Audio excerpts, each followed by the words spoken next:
Hello aspirants. Last class में हम लोगों ने कलचुरी डायनेस्टी को एंड कर दिया। We have seen the administration, judiciary and religion, everything related to the Kalachuri dynasty. और आखिर में हमने देखा था भास्कर पंत आते हैं और वहां पे डिफीट करके जो कलचुरी डायनेस्टी है उसको एंड कर देते हैं। Now in today's class we are going to start the topic of Chhattisgarh under Maratha empire. What is the topic? Chhattisgarh under Maratha empire, very important topic with respect to questions asked in prelims and mains and Vyapam exams. Reason being कि यहां से एक question हमको generally देखने को मिलता ही मिलता है, तो इस पर्टिकुलर टॉपिक को हमको अच्छे से समझना है, अच्छे से पढ़ना है। मेरा प्रोसेस ये रहेगा, पहले आपको मैं प्रीमाइस समझाता हूँ। देखिए, आपको अभी उतना नॉलेज है नहीं कि क्या था मराठा, तो हमने जो इंडियन हिस्ट्री पढ़ते हैं उसमें इंडियन हिस्ट्री में एक प्रीमाइस होता है। Let us talk about the premise. क्या था मराठा शासन? तो आपको इतना तो पता है कि छत्रपति शिवाजी के अंदर हिंद स्वराज की बात हुई और एक मराठा शासन पूरे देश में देखने को मिला। इसके साथ साथ पेशवा हुआ करते थे उस पर्टिकुलर टाइम पे पूना में, और उनके बाद पूना से जो इनके और सारे सरदार हुआ करते थे, ग्वालियर, इंदौर, आपका नागपुर, इन सब जगहों पे इनके सरदार हुआ करते थे। इसी पर्टिकुलर टाइम में तीन हमको बहुत इंपॉर्टेंट यहाँ पे देखना है। जो मैं लिख रहा हूँ उसको लिखते जाना साथ में, और मैं डिक्टेशन बाद में कराऊंगा, वो भी इंपॉर्टेंट है, बीच में एक्सप्लेनेशन रहेगा। अभी जो ये प्रीमाइस बना रहे हैं इसी को हम लोग फिर डिस्कस करेंगे आने वाले एक दो क्लासेस में। तो सबसे पहले जो मराठास थे, ये छत्रपति शिवाजी के अंडर थे, और ये इनके तीन जो धड़ थे, आपको मैंने बोला सरदार थे। एक पूना में बैठते थे, जो पूना में रहते थे उसको हम बोलते हैं पेशवा। ठीक, ये हेड थे। पेशवाशिप हेरिडिटरी एक टाइम के बाद हो गई थी, और ये पूना से ही बेस था।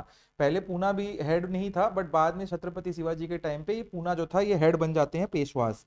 नेक्स्ट हमको इंपॉर्टेंट जानना है, इंदौर में हुआ करते थे उस टाइम होलकर्स। और उसी टाइम हमारा जो सबसे इंपॉर्टेंट रहेगा छत्तीसगढ़ के कॉन्टेक्स्ट में, नागपुर में हुआ करते थे भोसलेस। और यही भोसले का पूरा एम्पायर जो है नागपुर के अंदर का, ये हमको छत्तीसगढ़ में इन्हीं के लीडर्स देखने को मिलेंगे। लेट अस टॉक अबाउट कि क्या हो रहा था सिनेरियो। तो हम यहां लिखते हैं नागपुर,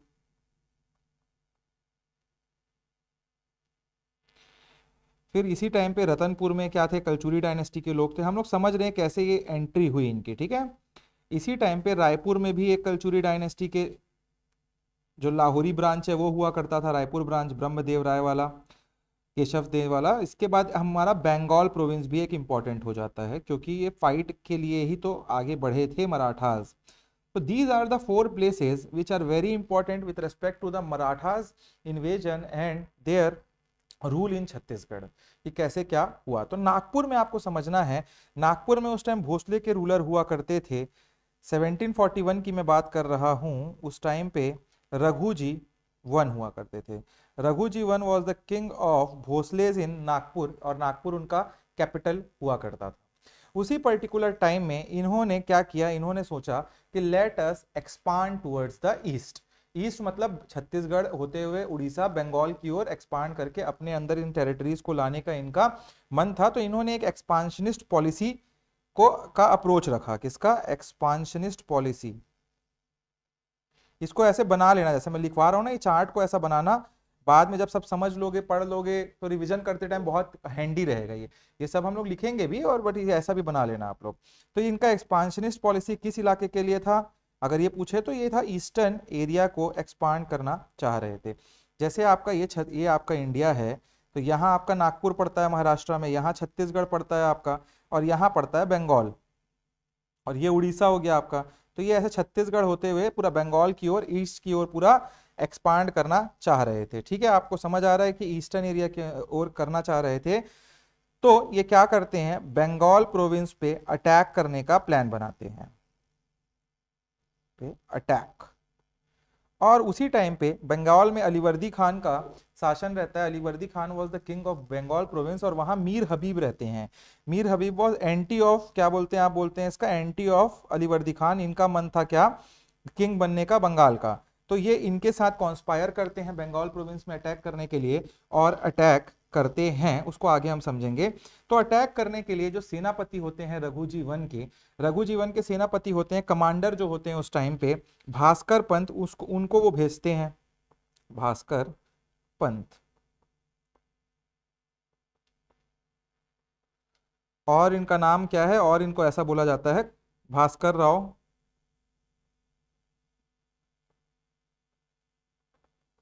कोलटकर। ठीक है, ये दोनों नाम आएगा तो एक ही आदमी है ये। तो अभी तक आपने समझा कि नागपुर में रघुजीवन का जो रघुजीवन है उनका शासन रहता है, and he was a Bhonsle ruler. The capital of them was Nagpur. उनका एक एक्सपांशनिस्ट पॉलिसी रहता है और वो एक्सपांशन करना चाहते हैं ईस्टर्न बंगाल की ओर, ईस्टर्न एरिया ऑफ इंडिया की ओर। इसी टाइम पे बीच में छत्तीसगढ़ पड़ेगा और वो भेजते किसको हैं, वो भेजते हैं सेनापति अपने भास्कर पंत को। क्वेश्चन में आएगा भास्कर पंत, याद रखना, भास्कर राव कोलटकर। ठीक है, देन नेक्स्ट हम समझते हैं इस टाइम पे क्या हो रहा था। अब देखो, जब ये निकलेंगे नागपुर से तो बीच में छत्तीसगढ़ पड़ेगा, तो उसको भी क्या है, चलो करते चलते हैं, उसको भी अपन क्या है, लड़के अपने अंडर करना चाहते थे वो, तो कर लेते हैं। आते हैं वो रायपुर में, और रतनपुर में मैंने बताया बहुत वीक रूलर हुआ करते थे, इन्होंने रेजिस्ट ही नहीं किया, और जैसे ही आए भास्कर पंत इन्होंने सरेंडर कर दिया।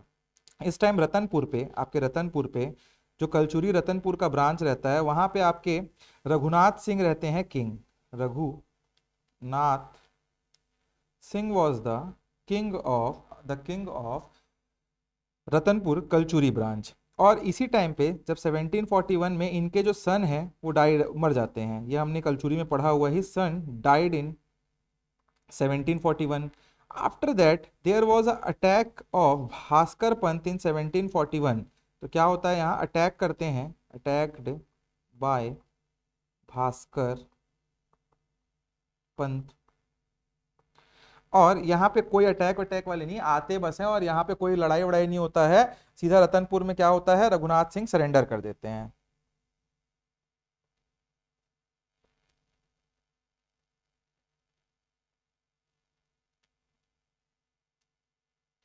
यहाँ पे मतलब नो फाइट, अगर क्वेश्चन बोलेगा जबरदस्त ताबड़तोड़ माहौल में लड़ाई हो गई तो नहीं हुई थी, कुछ सरेंडर हो गया था सीधा।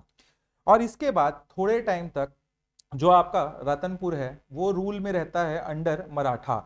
जो भास्कर पंत होते हैं वो आगे निकल जाते हैं, और वहां पे एक क्या छोड़ के चले जाते हैं, एक दरबारी छोड़ के चले जाते हैं जो आपका मराठाओं का रहता है, जिनका नाम है कल्याण सिंह, कल्याणगिरी गोसाई, कल्याणगिरी गोसाई। तो यहाँ आप नेक्स्ट लिखिए, फॉर सम टाइम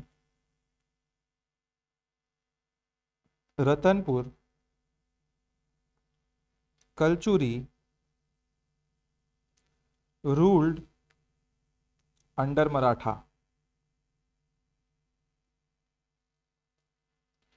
1741 में एक दरबार लगता है वहां, और उस पे कल्याण सिंह, ये नाम याद रखना है ना, कल्याण KALYAN गिरी गोसाई को छोड़ के चले जाते हैं, and he GOSAI, and he was Maratha representative.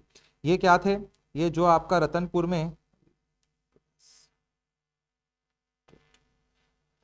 मराठाओं को रतनपुर के कलचुरी के बारे में ये बताते रहते थे, ये कोर्ट पे रहते थे रतनपुर कलचुरी के, वहां पे कोई भी मिनिस्टर में क्या बात चल रही है, इनका एक स्टेक रहता था और कुछ भी रहता था, तो ये अब जो आपके भोसले के रूलर थे नागपुर में, उनको ये क्या बताते बताते रहते थे। तो ये इसको कौन छोड़ के जाता है as a representative, by Bhaskar Pant, by Bhaskar,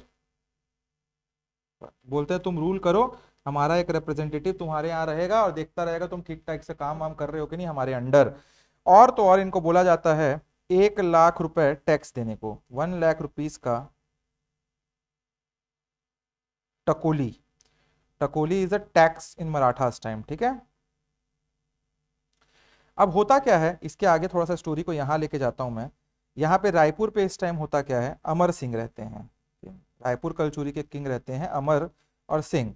और ये जैसे ही रायपुर आते हैं क्या भास्कर पंत, तो ये सरेंडर कर देते हैं, और भास्कर पंत इनको बोलते हैं ठीक है राजिम पाटन और रायपुर में आपको देता हूं, रायपुर राजिम और पाटन देता हूं, और पूरा इलाका हमारा, ये आपके जीने खाने के लिए है।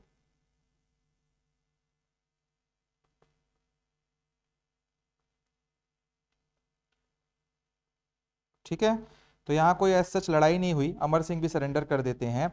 इसी टाइम पे ये निकले एक्चुअल रहते हैं कहाँ, बंगाल में लड़ाई के लिए। और मैंने बोला यहाँ अलीवर्दी खान रहते हैं, अलीवर्दी खान रहते हैं एज अ किंग। और यहाँ आते हैं ये, तो बंगाल को प्रोविंस को आगे बढ़ते हैं उड़ीसा के साथ, और बिहार ये इलाका रहता है आपका ईस्ट, यहाँ पूरा कैप्चर करना चाहते हैं इसी इलाके पे। आपके अलीवर्दी खां का क्या रहता है, रूल रहता है। तो यहाँ वो आते हैं और मीर हबीब के साथ हाथ मिलाते हैं, कंस्पायरी होती है। और यहाँ और he was the anti of Alivardi Khan, anti of Alivardi Khan, ठीक है। He joined hand with Raghu ji, Raghu ji मतलब भास्कर पंत के साथ ही रघु जी, ठीक है। फिर होती है एक जबरदस्त 1740 में ही एक fight that is called as fight of Bengal. और इस फाइट ऑफ बंगाल में भास्कर पंत जो आपके मराठा के सेनापति या कमांडर हुआ करते थे, होती है उनकी लड़ाई with the Nawab that is Alivardi Khan. और ये भास्कर पंत मर जाते हैं, नवाब जीत जाते हैं। और ये आपको पता होना चाहिए। तो भास्कर पंत का डेथ कहाँ हुआ, बंगाल प्रोविंस में इनका डेथ हो जाता है। जैसे ही इनका भास्कर पंत का डेथ होता है तो we will get back to the Ratanpur. Ratanpur में मालूम पड़ता है कि भास्कर पंत का अब डेथ हो गया है, ठीक है। तो due to the death of Bhaskar Pant, due to the death of Bhaskar Pant, जो इनके दरबारी भास्कर पंत छोड़ के गए रहते हैं, कल्याण गिरी गोसाई, इनको रघुनाथ सिंह वापिस भेज देते हैं धक्का मार के। बोले चलो चलो चलो, तुमको जो जीत के यहाँ बैठा के गया था वो है ही नहीं अब इस दुनिया में, अब हम नहीं डरेंगे। तो फिर से 1775 तक, 1741 में ये चीजें हो गई। 1741 में इनके ऊपर अटैक हुआ रतनपुर के ऊपर, 1741 में भास्कर पंत की डेथ हो जाती है। तो कुछ टाइम कल्याण सिंह गिरी गोसाई रहते हैं, फिर इनको भगा दिया जाता है। और फिर 4 साल तक 1745 तक जो रतनपुर के कलचुरी है, जो आपके रघुनाथ सिंह हैं, वो फिर से इंडिपेंडेंटली रूल करते हैं। तो लिखिए यहां, due to death of Bhaskar Pant, his darbari, या इसमें लिख सकते हो मराठा रिप्रेजेंटेटिव लिख लेना ब्रैकेट में, was sent back by Raghunath again till 1745 they ruled independently,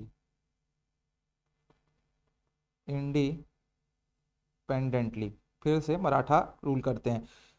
मतलब 1741 से 1745 तक अगर क्वेश्चन में पूछता है तो इस टाइम ये मराठा के अंडर नहीं थे, सिर्फ 1741 में थे थोड़े टाइम तक। तो 1742 या 41 के एंड से 45 तक ये नहीं थे मराठा के रूल्स पे। फिर इसके बाद क्या होता है नेक्स्ट, मोहन सिंह को अपॉइंट किया जाता है। जैसे इनकी डेथ हो जाती है अगर रघुनाथ सिंह की, और मोहन सिंह इसके बाद अपॉइंट होते हैं as a new representative.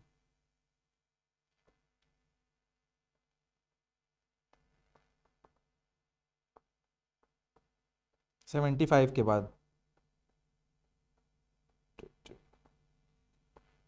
Till 1758। तो ये आपके स्टोरी है पूरी की पूरी, कैसे ये मराठास इंडिया छत्तीसगढ़ पे आते हैं। तो ये आप लोग पूरा ऐसे ही अच्छे से लिखेंगे। इतना इजीएस्ट फॉर्मेट में आई बेट कि बहुत कम जगह आपको मिलेगा ही नहीं वैसे तो ये एक स्टोरी आपको बहुत ही बेसिकली मैंने इंग्लिश में इतना अच्छे से आपको समझा दिया है। आपको ये प्रीमाइस, अब इसके आगे स्टोरी पूरी डीप में जाएंगे हम लोग। अभी आपको समझ आया हुआ क्या, मोटा मोटी कौन आया, कहाँ से आया, ये नाम क्या है, कल्याणगिरी कौन है, भास्कर पंत कौन है, रघु जी कौन है, ठीक है। तो ये चीजें, रघुनाथ सिंह कौन है, अमर सिंह कौन है, अलीवर्दी खां कौन है, ये सब पूरे पिक्चर के हीरो आपके आ गए, hero and villains are there. इसी पर्टिकुलर टाइम पे let us get into the more depth कि नागपुर में जो रघुजी थे, उनके 4 बेटे थे, और चारों बेटों में छत्तीसगढ़ में कौन रूल करने आता है, और उसके बाद कैसे कैसे कौन कौन से रूलर आते हैं। क्या होता है ना, वहां पे चाचा भतीजा बहुत एक दूसरे के साथ आए हैं, रीजन बिंग किसी का हायर नहीं है, किसी का सन नहीं है, तो वो अपने भतीजे को अडॉप्ट कर लिया, फिर कोई मर गया मार गया। तो वो एक स्टोरी मैं भी आपको प्रीमाइस समझाता हूँ, फिर एक एक करके राजाओं को पढ़ेंगे। तो हम स्टोरी को आगे बढ़ाते हैं। This story continues and the story starts with the Nagpur Maratha and their representative. Next topic, Nagpur Maratha and their representative.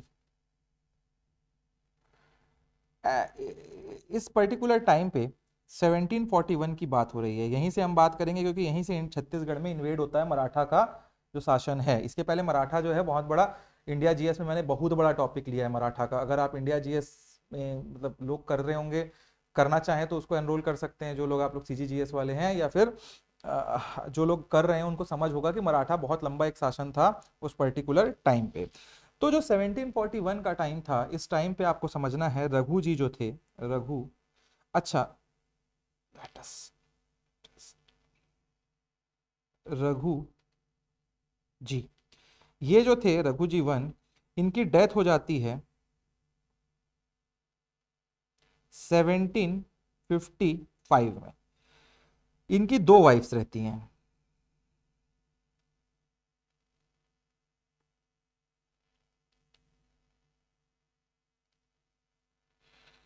एक वाइफ का नाम रहता है आपके वाइफ वन, अभी मैं नहीं बता रहा हूं उसको, आपको वाइफ वन और वाइफ टू लिख लो, कोई मतलब नहीं जान के। दो वाइफ होती हैं इनकी, और इन दोनों से इनके दो दो बच्चे होते हैं। क्या होते हैं? दो दो बच्चे होते हैं।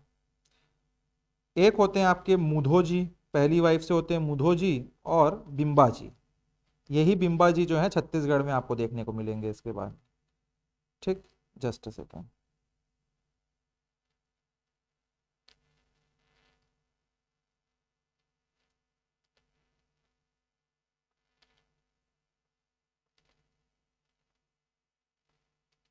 ठीक, इसके बाद आपके होते हैं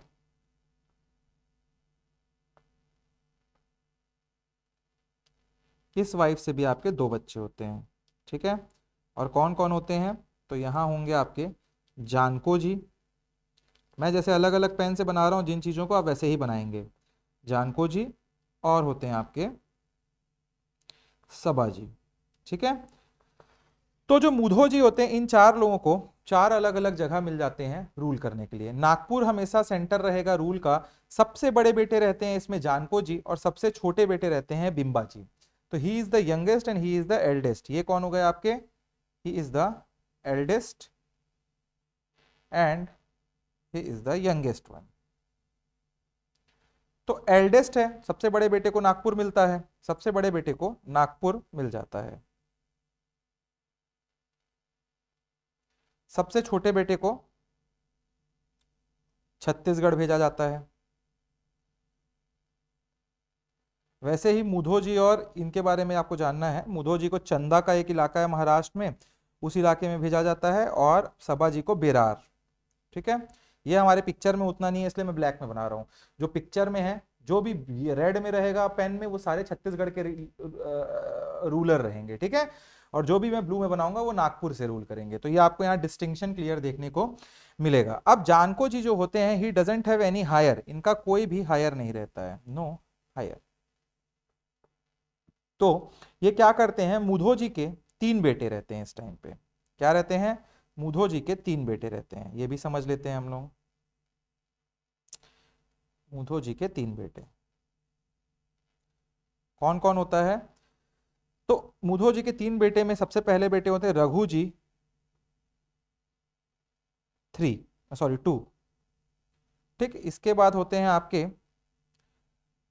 चिमन जी भोसले, और फिर होते हैं आपके वैंको जी भोसले, एंड आफ्टर दैट अप्पा साहब। ठीक है, अब समझो, जानको जी जो है एल्डेस्ट सन है, नागपुर रूल कर रहे होते हैं, उनके कोई हायर नहीं होते हैं। और फिर उनके पास क्या होता है ऑप्शन, कि अब कुछ ना कोई को तो अपना वो बनाना होगा गद्दी में आगे। तो ये जो है मुधो जी, जो उनके भाई होते हैं, उनके जो भतीजे बेटे होते हैं, मतलब आप बोल सकते हो जानको जी के भतीजे होते हैं रघु जी, उनको ये गोद ले लेते हैं। और ये जानको जी के बाद नेक्स्ट किंग जो नागपुर के बनेंगे, इसीलिए मैंने ब्लू में बनाया है, यहाँ लिख सकते हो आफ्टर जानको जी। ठीक है, जानको जी के बाद आपके रघु जी टू जो है वो बनेंगे किंग। इसके बाद किंग बनते हैं इनके बेटे पारसो जी, और पारसो जी के बाद नेक्स्ट, पारसो जी थोड़ा सा मेंटली और फिजिकली इल टाइप के आदमी थे, तो ये जो रहते हैं पारसो जी, पारसो जी के बाद आपका नेक्स्ट किंग बनते हैं रघु जी थर्ड, रघु जी थर्ड। ठीक है, ये आपको पता होना चाहिए। और एट द टाइम 1817 में, at the time of death of Parso ji, he was a kid. 1817 में जब इसके बाप पिताश्री खत्म होते हैं, at the time of death of Parso ji, he was a kid। तो ये आपका हो गया जानको जी के बाद रघु जी, रघु जी के बाद पारसो, पारसो के बाद रघु जी थ्री, और रघु जी थ्री के बाद खत्म। फिर आपका पूरा का पूरा पावर आ जाएगा हमारे यहाँ। देखते हैं, हम समझेंगे क्या हो रहा है। ठीक है, फिर ब्रिटिशर्स आएंगे थोड़ा सा। Now at that particular time, अब छत्तीसगढ़ की बात करते हैं हम लोग, तो छत्तीसगढ़ में आपके Bimbaji Bhonsle who was the youngest son of रघुजीवन, उनको भेजा जाता है। ठीक है, अब वो छत्तीसगढ़ आते हैं, और छत्तीसगढ़ आने के बाद he also doesn't have a heir, तो ये भी मधो जी के जो बेटे होते हैं चिमन जी भोसले, ये बिंबाजी इनको गोद ले लेते हैं।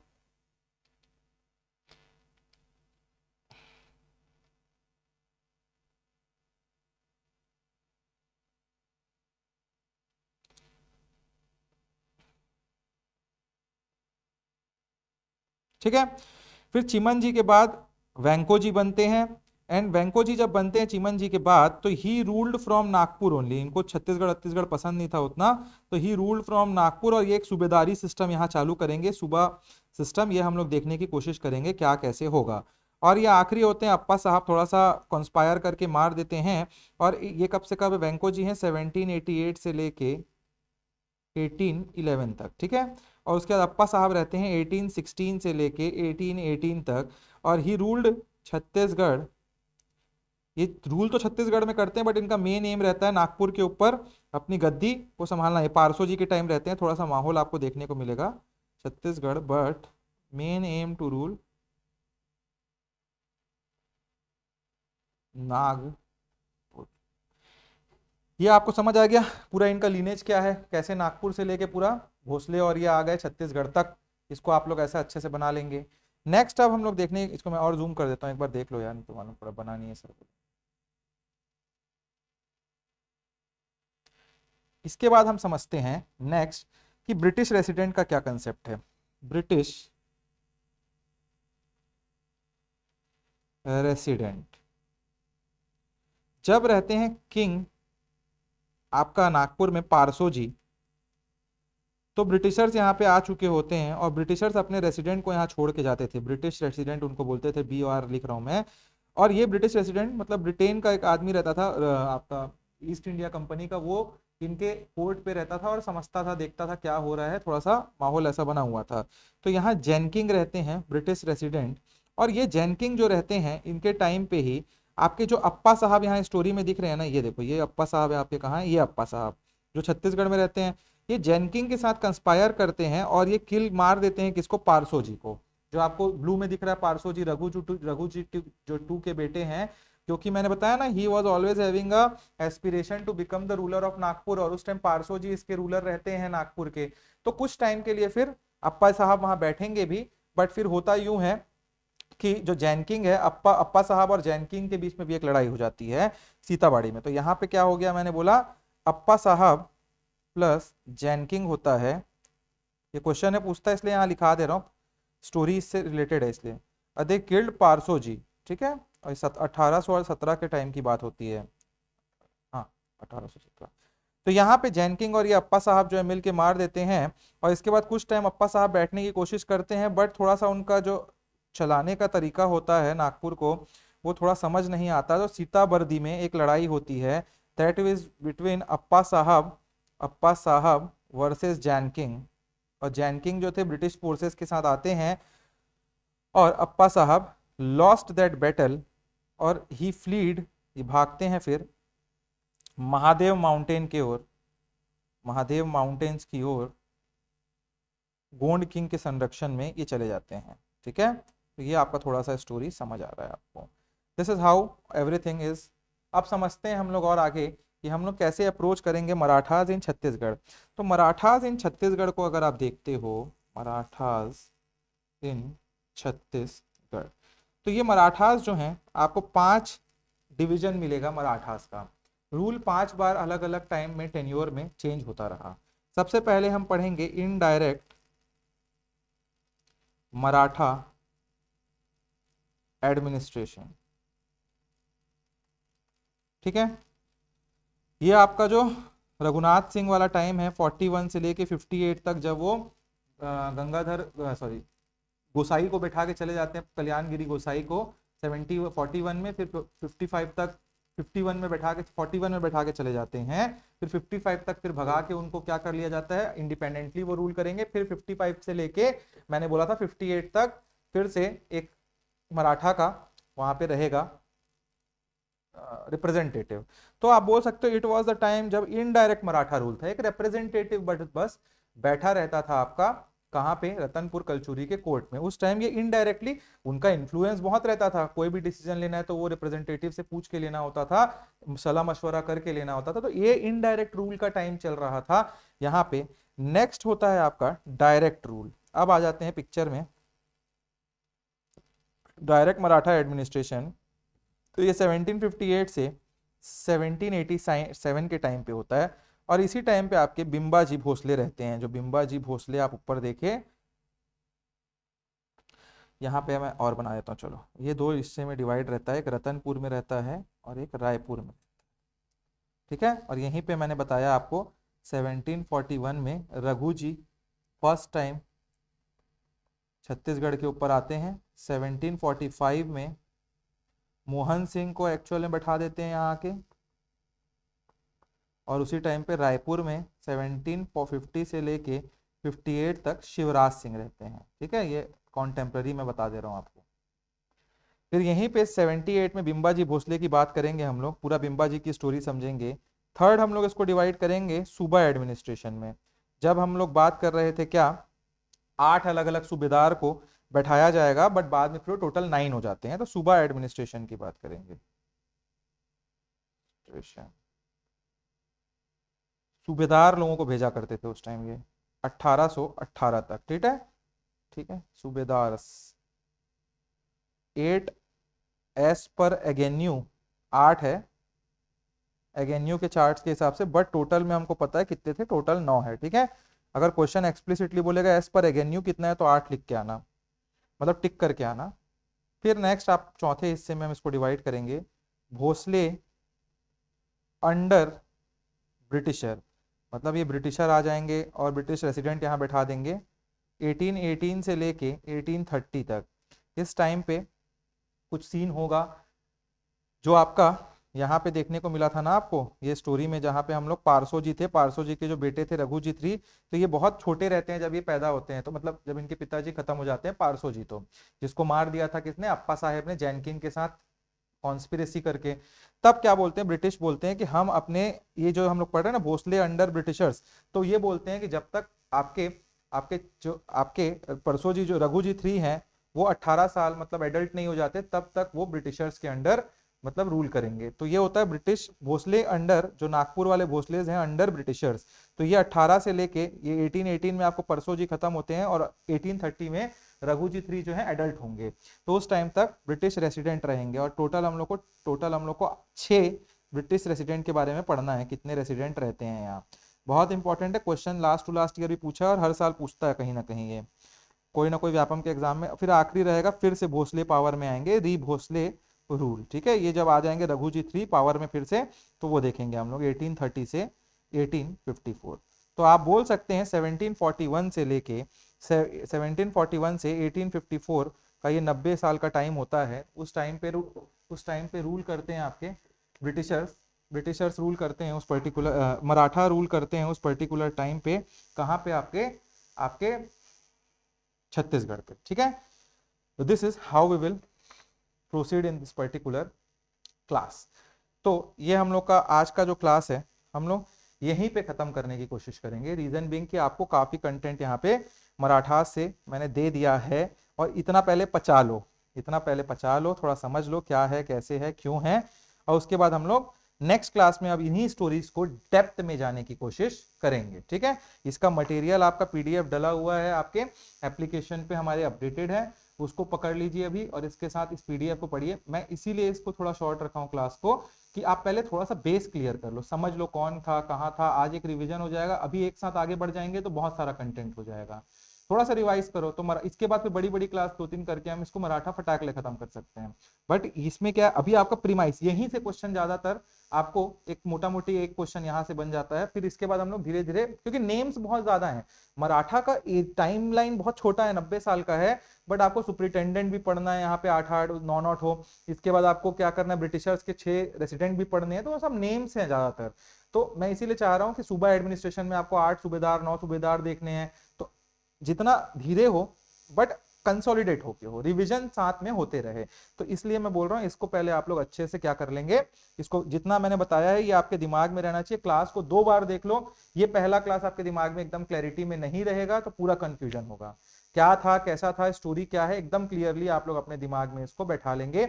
नेक्स्ट क्लास में we will start with the direct Maratha rule in Chhattisgarh. ठीक है, चलिए, thank you for watching the classes guys.